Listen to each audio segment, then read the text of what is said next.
Hello student, miscellaneous exercise of chapter second fifth तक किए थे। क्वेश्चन नंबर 6 आ रहा है हमारे पास। Let F is equal to X comma X square upon 1 plus X square such that X belongs to R be a function from R into R. एक function F दे रखा है आर टू आर यानी real to real.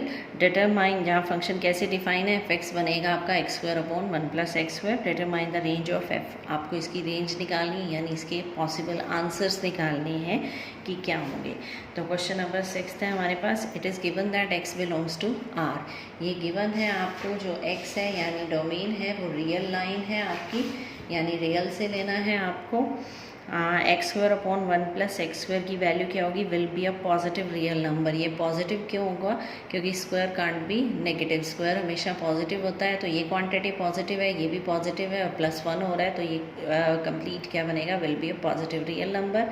अब यहाँ पर हमने ये देखा है कि डिनोमिनेटर जो है यानी 1 plus X square, it is greater than numerator, क्योंकि यहाँ पर एक्स स्क्वायर है, यहाँ है 1 प्लस एक्स स्क्वायर। इसका मतलब जो डिनोमिनेटर है वो ग्रेटर है न्यूमरेटर से, और अगर डिनोमिनेटर बड़ा होता है then its value is very close to 1 but less than 1। तो इसकी वैल्यू क्लोज टू 1 होगी बट लेस देन 1 होगी। सपोज़ यहाँ पर आप एक्स की वैल्यू पुट करते हैं, 2 पुट करते हैं एक्स की जगह, तो एक्स की वैल्यू 2 पुट करेंगे, ये हो जाएगा एक्स स्क्वायर यानी 2 स्क्वायर अपॉन 1 प्लस 2 स्क्वायर, तो कितना हो जाएगा 4 अपॉन 5। आप इसको सॉल्व करेंगे तो वैल्यू क्या आएगी 0.8। तो 0.8 का मतलब वैल्यू नियर अबाउट 1 है बट लेस देन 1 है, यानी 1 आंसर नहीं आएगा कभी भी, क्योंकि डिनोमिनेटर ग्रेटर है। तो अब ये तो थी आपकी minimum, maximum value of this is close to 1, यानी इसकी मैक्सिमम वैल्यू तो नियर अबाउट 1 आएगी। अब मिनिमम चेक करते हैं, इसकी मिनिमम वैल्यू क्या आएगी, ये पॉजिटिव है। Minimum value of this function is 0। Minimum 0 कब होगी, जब यहाँ पर x की वैल्यू 0 हो जाएगी। अगर आप x की वैल्यू 0 पुट करोगे तो ये कंप्लीट टर्म क्या बन जाएगी 0। 0 का मतलब मिनिमम वैल्यू जो होगी इसकी वो 0 होगी, और मैक्सिमम नियर अबाउट 1 होगी, 1 नहीं होगी। इसलिए हमने यहाँ पर मिनिमम के साथ तो क्लोज किया है क्योंकि ये 0 आएगा आंसर में, बट 1 के साथ ओपन इंटरवल रखा है यानी 1 नहीं आ सकता, नियर अबाउट 1 आएगा। नेक्स्ट है हमारे पास क्वेश्चन नंबर 7th में क्या है हमारे पास, F G R to R. इसमें आपको फंक्शन दे रखे हैं F plus G F minus G F by G निकालना है। सम डिफरेंस ये आपका इस सिलेबस में इस साल रिमूव हो गया है। नेक्स्ट आ रहा है question number 8। Let F is equal to 1 1 2 3 0 -1 -1 -3 be a function from z to z defined by f x is equal to a x plus B.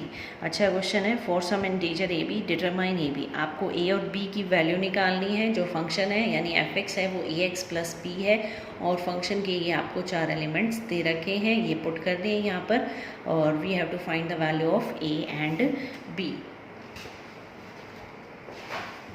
तो 7th आपका रिमूव हो गया। क्वेश्चन नंबर 8 आ रहा है हमारे पास, y is equal to F X. ये given है आपको ए एक्स प्लस बी, तो ए एक्स प्लस बी हम इक्वल टू वाई हो गया। यहाँ पर वैल्यू पुट करेंगे। फंक्शन का पहला पॉइंट क्या है 1 1 1 1 का मतलब क्या है, x की वैल्यू भी 1 है और y की वैल्यू भी 1 है। तो यहाँ पर x1 पुट किया, y भी 1 पुट किया, ये हो गया a plus B equal to 1। First equation आ गई। सेकेंड आप यहाँ से भी निकाल सकते हो, पर हमने ये पुट किया 0 -1। ऐसा करने से क्या होगा, ये आपका 1.0 हो जाएगा, दूसरे की डायरेक्ट वैल्यू आ जाएगी। तो एक यहाँ पर x की वैल्यू 0 और y की वैल्यू -1। x की वैल्यू 0 पुट की तो ये हो गया 0 प्लस बी, और y की वैल्यू क्या है -1, यानी b की वैल्यू डायरेक्ट आ गई आपकी -1।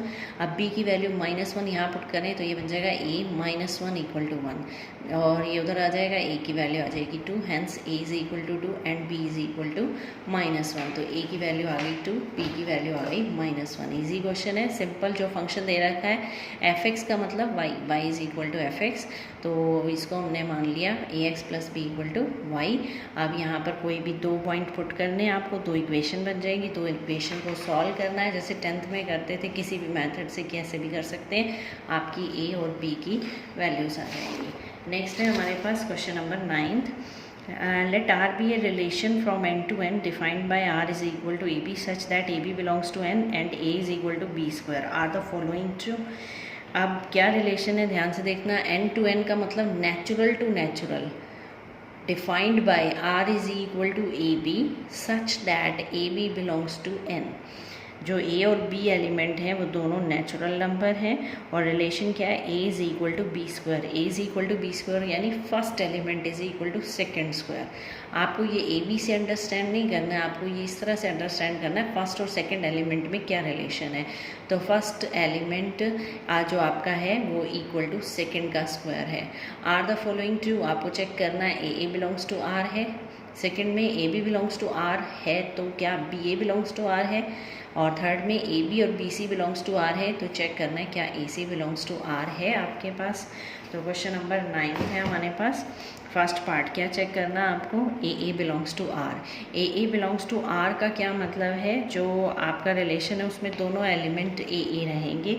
यहाँ ए करें तो यहाँ हो जाएगा A is equal to A square. अब क्या हर नेचुरल नंबर के लिए A equal to A square होगा, नहीं, it is not possible because let 3 belongs to N. हमने एक नेचुरल नंबर कोई भी पिक कर सकते हैं, तो 3 लिया, 3 is not equal to 3 square, that means A does not belongs to R. A जो है वो रिलेशन से बिलोंग नहीं करता है। अगर हम कोई भी नेचुरल नंबर लें तो उसका स्क्वायर उसके इक्वल नहीं आता। नेक्स्ट आ रहा है, इसने कहा A B belongs to R है तो इम्प्लाइज का मतलब ये चेक करना है B A belongs to R भी होगा। सपोज हमने दो एलिमेंट ले लिए 9 और 3, 9 3, ये इस तरह से ऑर्डर्ड पेयर में लेना है क्योंकि रिलेशन में जो एलिमेंट हैं वो ऑर्डर्ड पेयर में होते हैं। Let 9 3 belongs to R. 9 3 belongs to R का मतलब क्या है, 9 इज इक्वल टू 3 स्क्वायर। तो 9 क्या होता है, 3 स्क्वायर। अब इसका रिवर्स चेक करना है, क्या 3 इज इक्वल टू 9 स्क्वायर होता है। 3 is not equal to 9 square, that means 3 9 does not belongs to R. 9 3 तो बिलोंग करता है, 9 इज इक्वल टू 3 स्क्वायर तो होता है, पर इसका जब रिवर्स कर दे 3 इक्वल टू 9 स्क्वायर नहीं होता, does not belongs to R, that means A B belongs to R does not imply B A belongs to R. यानी अगर ए बी बिलोंग करता है तो ये इसका रिवर्स बिलोंग नहीं करेगा। नेक्स्ट है A B B C belong to R है तो क्या A C belongs to R है, ये चेक करना है। तो हमने लिया 81 9 बिलोंग्स टू आर और ये एलिमेंट सेम होना चाहिए, तो 9 3 belongs to R. 81 is 9 square, 9 is 3 square. अब आपको चेक करना है A is related to C है या नहीं। 81 इज़ 3 स्क्वायर है या नहीं, 81 is not equal to 3 square, so 81 3 does not belongs to R. 81 9 square है, 9 3 स्क्वायर है, बट 81 जो है वो 3 स्क्वायर नहीं है, तो A C does not belongs to R, that means A B B C belongs to R does not imply that A C belongs to R. तो इसका मतलब यहाँ पर फर्स्ट कंडीशन थी वो भी सेटिस्फाई नहीं हुई, सेकंड भी नहीं हुई और थर्ड भी नहीं हुई, तीनों ही कंडीशन सेटिस्फाइड नहीं है। तो ये थे आपके क्वेश्चन नंबर 9 तक। Thank you.